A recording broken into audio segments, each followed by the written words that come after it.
Under the cloak of London's fog, a shadow prowled the cobblestone streets of Whitechapel, leaving behind a trail of horror that would etch his name into the annals of true crime forever.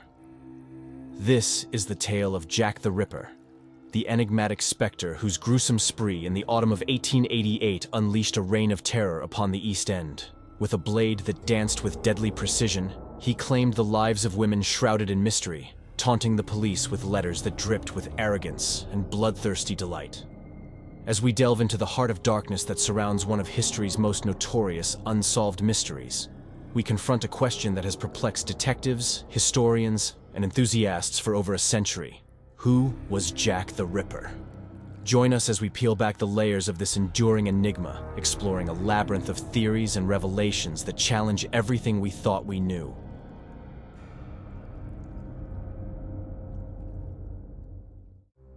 In the late 19th century, Whitechapel, a district nestled in the heart of London's East End, was a melting pot of cultures, but also a place marred by poverty, overcrowding, and desperation. The air was thick with the smoke of industry, the streets lined with dilapidated housing, and the nights filled with the cries of hawkers and the footsteps of those with nowhere to turn. It was here, in this labyrinth of narrow alleys and dark corners, that Jack the Ripper would emerge from the shadows to etch his name into the annals of infamy. The autumn of 1888 became the season of terror, as Jack the Ripper commenced his bloody spree, claiming the lives of at least 5 women: Mary Ann Nichols, Annie Chapman, Elizabeth Stride, Catherine Eddowes, and Mary Jane Kelly. These women, known as the Canonical Five, met their end in the most gruesome manner imaginable. Their throats were slit, their bodies mutilated with a precision that suggested a macabre fascination with the human anatomy. The horror of their murders was not just in the violence inflicted upon them, but in the realization that they had been selected, stalked, and slain with chilling deliberation. As London reeled from the brutality of the crimes, the media frenzy around the Ripper murders grew to unprecedented heights. Newspapers, hungry for sensational stories, feasted on the details of the killings, spurring a morbid fascination among the public. The Ripper, keenly aware of the power of the press, began taunting the police and the public with letters that boasted of his exploits and mocked efforts to capture him. The most infamous of these communications, the Dear Boss letter, chillingly signed off with the name that would become synonymous with evil: yours truly, Jack the Ripper. The letter's taunting tone and graphic descriptions of the murders sent shockwaves through Victorian society, igniting a media frenzy that transformed the Ripper from a mere murderer into a figure of mythical proportions. The Dear Boss letter was not the only correspondence that claimed to be from the Ripper. The From Hell letter, delivered with half of a human kidney, purportedly taken from victim Catherine Eddowes, added a ghastly twist to the killer's communications. This letter's grotesque contents and the physical evidence accompanying it seemed to offer a direct link to the Ripper. Yet, doubts about its authenticity and the sensational role played by the media in the Ripper saga introduced a new layer of mystery. Some speculated that journalists, eager to fuel the Ripper hysteria for their own gain, might have fabricated these letters, casting a shadow over their veracity and further complicating the task of separating fact from fiction in the Ripper case. These letters, whether penned by the killer himself or concocted by journalists to fan the flames of Ripper mania, contributed to the mythos of an all-seeing, all-knowing predator lurking in the dense fog, always one step ahead of those who sought to end his reign of terror. They stand as a testament to the power of narrative in shaping our understanding of historical events, and the Ripper case, in particular, serves as a compelling study in the interplay between crime, media, and public perception. As the fog of uncertainty enveloped the streets of Whitechapel, the hunt for Jack the Ripper evolved into a complex maze of theories and suspects, ranging from the plausible to the outright bizarre. Over the years, the list of potential culprits has grown, with each name adding a new twist to the already convoluted narrative. The unexpected suspects brought names that no one could have anticipated. Among them was the renowned writer Lewis Carroll, creator of Alice's Adventures in Wonderland, who was improbably accused based on anagrams purportedly hidden within his works that confessed to the crimes. Another figure was Walter Sickert, a prominent painter, whose fascination with the Ripper murders was suggested to be more than mere artistic interest. These accusations seem to stretch the bounds of credibility, transforming the Ripper inquiry into a labyrinth of speculative fiction, where even the most celebrated figures of the era could be cast as the villain in the shadows. Among the suspects was Montague John Druitt, a barrister and assistant schoolmaster whose own family purportedly believed him to be the Ripper. Druitt's body was found drowned in the Thames a month after the last murder, a grim end that some construed as a guilt-ridden suicide.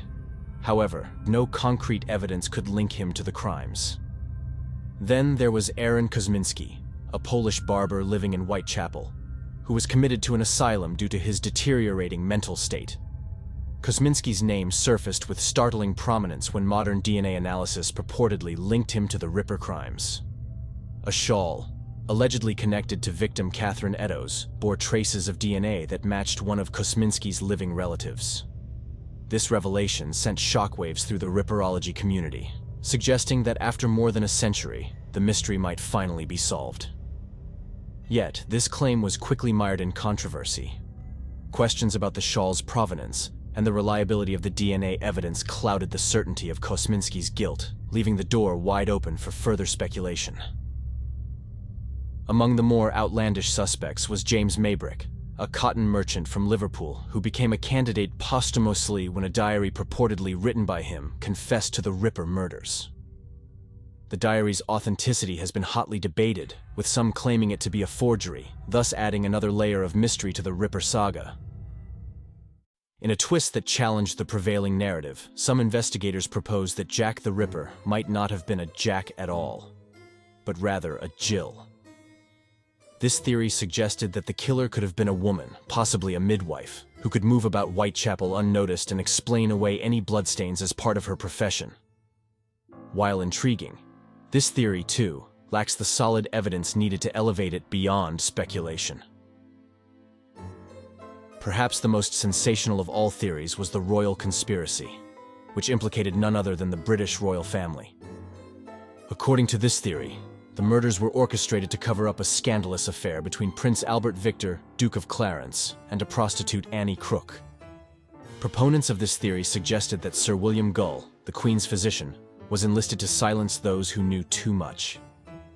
This theory, while gripping in its narrative, is widely dismissed by historians for its lack of evidence and its reliance on speculative leaps.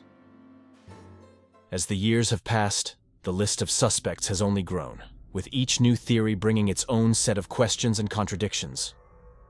From butchers to barbers, from royalty to commoners, the potential identities of Jack the Ripper reflect the deep fascination and horror that his crimes have instilled in the public consciousness. As theories about the Ripper's identity multiplied, so too did speculation about his sudden disappearance. Various hypotheses attempted to explain why the killings ceased as abruptly as they had begun. Some pointed to the possibility of the Ripper's death, incarceration for unrelated crimes, or even emigration as reasons for the cessation of the murders. The Ripper may have fled the country, escaping the tightening noose of the law to start anew in a distant land, leaving behind a trail of unsolved mysteries and unanswered questions. This theory fuels the intrigue surrounding the Ripper's legend, suggesting that he may have continued his murderous ways elsewhere, beyond the reach of Scotland Yard. What if the Ripper consciously chose to stop? This theory suggests a level of self-awareness and control not typically attributed to serial killers, proposing that the Ripper might have ceased his activities to preserve his freedom, or to revel in the chaos he had created, watching from the shadows as the world scrambled to unravel his identity. The idea that the Ripper stopped of his own volition adds a chilling dimension to his legend, portraying him not just as a mindless predator, but as a calculated and cunning individual, capable of evading capture, not through luck or circumstance, but through a deliberate choice to blend back into the fabric of society. The disappearance of Jack the Ripper remains one of the greatest enigmas of criminal history. The theories surrounding his sudden cessation weave a complex web of possibilities, each as intriguing and unsettling as the next. Whether the Ripper died, was imprisoned, fled, or chose to stop, the absence of definitive answers adds to the mystique that surrounds his legend. Among the theories surrounding his actions and motivations, some posited that the Ripper was executing a personal vendetta against women or society at large, while others suggested that the murders were ritualistic in nature, possibly tied to occult practices. The notion of the Ripper as a social avenger targeting the unfortunates of Whitechapel to highlight the plight of the poor and the marginalized added a socio-political dimension to the discussions surrounding the case. The shadow of Jack the Ripper, cast long and dark over the streets of Victorian London, has extended far beyond his reign of terror in 1888, weaving its way into the fabric of criminal investigation and the broader cultural zeitgeist. His legacy is not merely one of fear and morbidity, but has served as a catalyst for change in the fields of criminal investigation and forensic science, revolutionizing how law enforcement pursues the unseen predator among us. The inability to apprehend the Ripper exposed the limitations of contemporary investigative techniques, prompting a paradigm shift towards more scientific methods of crime solving. The Ripper case underscored the necessity for methodical crime scene management, the preservation of physical evidence, and the early concepts of what would become forensic pathology. This was a time before DNA profiling, fingerprinting, or even a rudimentary database for tracking criminal activity across jurisdictions, tools that are now fundamental to modern crime-solving efforts. Investigators began to recognize the importance of autopsy reports in understanding the cause and manner of death. And the Ripper murders highlighted the need for improved communication and cooperation between different police departments. It spurred discussions on psychological profiling, offering one of the first instances where an attempt was made to understand the mind and motives of a serial killer, thereby laying the groundwork for future developments in criminal psychology. Jack the Ripper's impact, however, was not confined to the annals of criminal history. It permeated popular culture, becoming a macabre icon whose story has been retold and reimagined across novels, films, and television shows. The Ripper has been portrayed as everything from a misguided surgeon to a vengeful aristocrat, reflecting society's fascination with the darkness that lies within and the enduring appeal of the unsolvable mystery. This fascination stems from the Ripper's elusiveness, the brutality of his crimes, and the Victorian era's own obsessions with death and the macabre, creating a perfect storm of intrigue that has captivated the public's imagination for over a century. Why does the mystery endure? Perhaps because it speaks to the universal fear of the unknown, the thrill of the hunt, and the allure of the unsolvable puzzle. The Ripper case is a narrative with no end, a story that invites speculation, research, and the eternal hope that one day the final piece of the puzzle will fall into place, offering closure to a saga that has haunted the collective consciousness for generations. Just when it seems that every theory has been explored, every suspect scrutinized, a final twist emerges from the shadows, challenging everything we thought we knew about Jack the Ripper. Recent research has thrust a new, lesser-known suspect into the spotlight. Charles Lechmere, also known as Charles Cross, one of the first to discover the body of Polly Nichols, the Ripper's first canonical victim. Lechmere was a meat cart driver who traversed the very streets where the Ripper's victims were found. Modern investigators have revisited his alibi, scrutinized his movements, and considered the possibility that he was not merely a bystander, but the architect of the horror himself. This theory posits that Lechmere used his occupation as a cover, allowing him to move through Whitechapel unnoticed. His presence at the crime scenes explained away by his employment. Furthermore, his knowledge of the area, coupled with the timing of his work schedule, places him at the heart of the Ripper mystery in a way that is difficult to dismiss as mere coincidence.